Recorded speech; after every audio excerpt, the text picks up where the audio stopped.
Golf GTI Mk1. In development since 1974. In 1974, half a dozen staff members at Volkswagen, including Anton Conrad, Volkswagen's then chief press officer, concocted a secret plan to develop a sporty version of the Golf. There was no official mandate to develop the sport Golf, but Hermann Hablitzl, board member for technology, made sure the project kept going.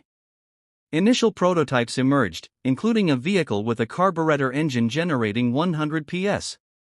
In early March 1975, Hablitzl officially presented the Sport Golf project to Tony Schmucker, chairman of the board of management, who gave it the green light.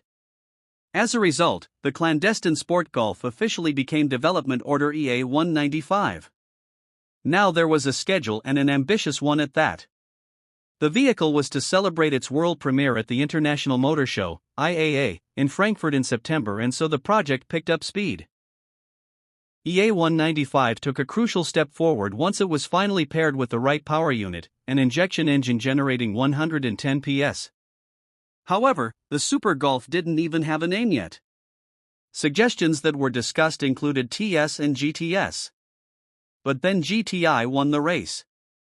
At the same time, chief designer Herbert Schaefer, a keen golfer, reinvented the gear knob by simply attaching a golf ball to the GTI's selector rod.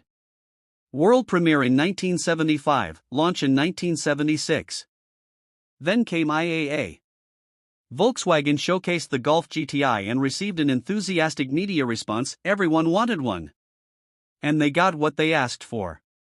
In June 1976, the Golf GTI Mk1, priced at 13,850 German marks, was launched in Germany before going on to enjoy global success. The initial plan was to manufacture 5,000 units of this special product line to at least recoup the cost of development and the investment in production equipment. However, things turned out rather differently, as neither Conrad, Hablitzl, nor Schmucker had anticipated the level of popularity of this Golf GTI. With a top speed of 182 km per hour in black wheel arch extensions, a black frame around the rear window, red edge around the radiator grille, tartan sports seats, the golf ball gear knob, and a sports steering wheel with a special design feature. The 5,000 units of the Golf GTI Mk1 eventually ended up as 461,690 units, and the ultimate crowning glory of the product line was the Pirelli GTI, a special edition generating 112 PS. This marked the first chapter in what remains the world's most successful compact sports car. 1984, Golf GTI Mk2. Stroke of genius with up to 160 PS. A real strategic stroke of genius followed with the Golf GTI Mk2 in early 1984. Still delivering 112 PS, it perpetuated the concept and design DNA of the first generation. The GTI's insignia, in particular the red strip in the radiator grille and the tartan sports seats, became classic design features, and the newcomer ultimately became an icon. In 1984, the vehicle's output briefly dropped to 107 PS as a result of the introduction of the catalytic converter. 2 years later, Volkswagen offset the loss of power with a new 16V engine generating 129 PS including catalytic converter, which came close to matching the agility of the original GTI, 139 PS without a catalytic converter.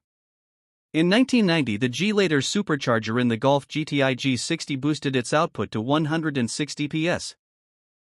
1991, Golf GTI Mk3. Up to 150 PS. Volkswagen transferred the GTI insignias to the third generation in 1991. The second GTI generation's dual headlights had now been concealed behind a shared lens, and the vehicle's output started from 115 PS. 1 year later, the engine output was increased to 150 PS thanks to a new 4-valve engine.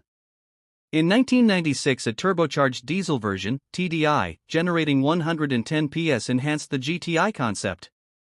Years later, petrol and diesel engines would be divided once and for all into GTI and GTD. 1996 also saw the launch of the 20 years of GTI anniversary model.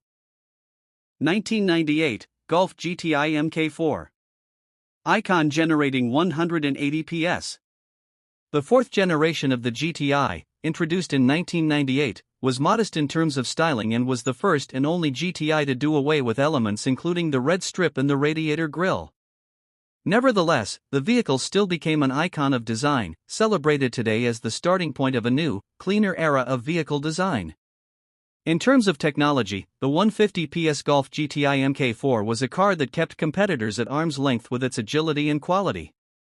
The petrol engines, with 4 and 5 cylinders, generated up to 170 PS while diesel engines delivered a maximum of 150 PS. In 2001, Volkswagen celebrated the icon's first quarter-century with the turbocharged 25 years of GTI Special Edition generating 180 PS. 2004, Golf GTI Mk5. Comeback in up to 230 PS.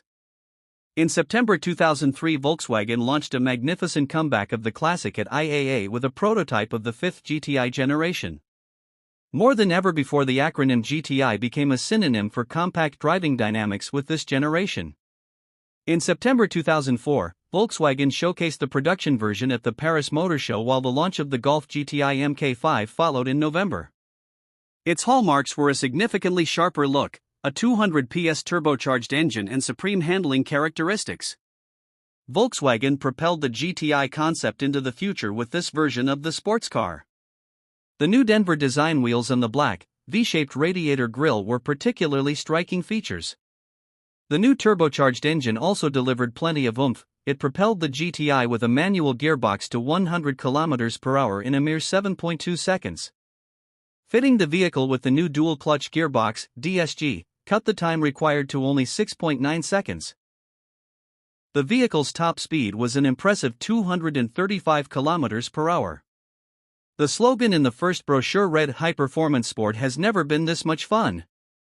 On the iconic sports car's 30th anniversary in 2006, its creators introduced GTI aficionados to the 30 Years of GTI edition, which generated 230 PS featuring the same engine. The reincarnation of the Pirelli GTI was launched in 2007.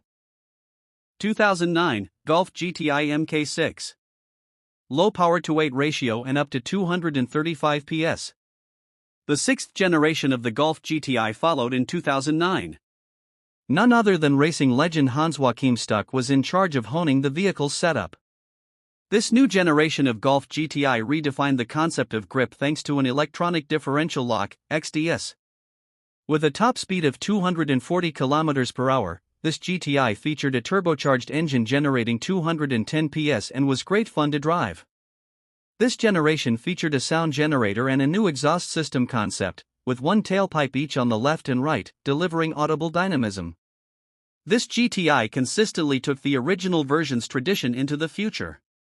In 2011, the vehicle was made available as a convertible for the first time.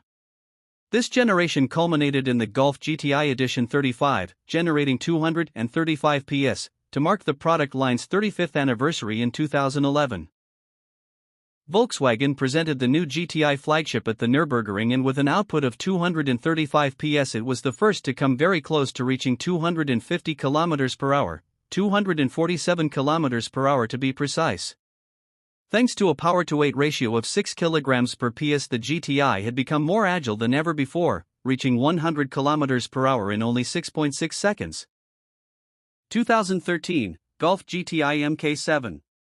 In top shape with up to 310 PS. The 7th generation of the GTI was launched in 2 output versions in spring 2013. Volkswagen unveiled this new Golf GTI to international media representatives in Saint-Tropez.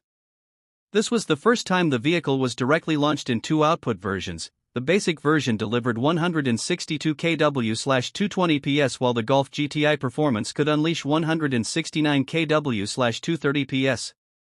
The latter was the first Golf GTI to feature a differential lock for the driven front axle and to be constructed on the modular transverse matrix, MQB. This new technical platform cut the GTI's weight by up to 42 kg compared with its predecessor, making it even more dynamic. The 230 PS version featuring a manual gearbox was the first Golf GTI to reach 250 km/h. It formed the basis for the Golf GTI Club Sport, presented in action at Portimao Race Circuit in November 2015, which was capable of delivering up to 213 kW/290 PS thanks to a boost function. The vehicle was launched in 2016 and it blurred the boundaries to motorsport. It took a mere 5.9 seconds to accelerate the vehicle to 100 km/h. A year later, the Golf GTI Club Sport S with an output of 228 kW/310 PS made the breakthrough into motorsport territory. In spring 2016, Volkswagen Works driver Benjamin Luchter smashed the previous record for front-wheel drive vehicles around the Nürburgring's Nordschleife at the wheel of the Golf GTI Club Sport S with a top speed of 265 km/h in 7 hours 49 minutes and 21 seconds minutes. What a way to celebrate the Golf GTI's 40th anniversary!